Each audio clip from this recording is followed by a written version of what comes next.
आजकल डॉलर जिसको reverse gear लग गया है उसकी बात करूंगी आपसे। इंटरबैंक में डॉलर की कीमत में ₹1 कमी आ गई और अब डॉलर 289 रुपए 86 पैसे पर ट्रेड हो रहा है। गुज़श्ता रोज डॉलर 290 रुपए 86 पैसे पर बंद हुआ था और ये जो रिवर्स गियर लगा है ये कब तक लगा रहेगा, इसी पर बात करने के लिए इस वक्त हमें ज्वाइन कर चुके हैं खाकान नजीब साहब जो कि इकोनॉमिक एक्सपर्ट हैं। हमें खुश होना चाहिए कि ये डॉलर नीचे आ रहा है और मजीद भी नीचे आएगा, या फिर बस ये वक्ती तौर पर टेम्परेरी खुशी है? ये हमें इस चीज़ पर खुश होना चाहिए कि पाकिस्तान की स्टेट जो है उसने अपनी रेट को एग्जर्ट किया है। हम हमेशा कहते हैं कि जो डेवलपिंग कंट्रीज़ हैं उनकी स्टेट कमज़ोर होती है, और पाकिस्तान के बारे में तो मैं भी हमेशा कहता हूं कि हमें स्टेट कैपेसिटी को बेहतर करना है।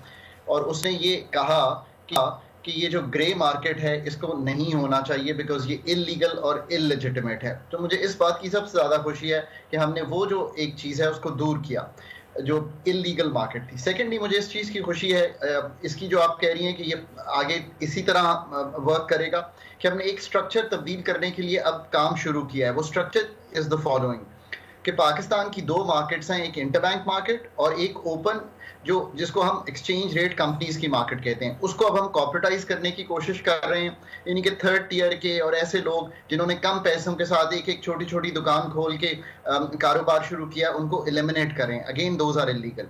दूसरी मुझे इस बात की खुशी है कि कुछ स्मगलिंग पर काबू पाने की कोशिश जो है शुरू हुई है। I think it's a long drawn process, so इसको भी देखते हैं। अब इसका असर जो है वो ये है कि अगर आप देखिए तो जब से ये काम शुरू हुआ है तो रुपया जो है वो इंटरबैंक में 17 रुपए और ओपन मार्केट में आई थिंक तकरीबन 335 से 293 पर आ गया है। बिल्कुल ऐसा ही है।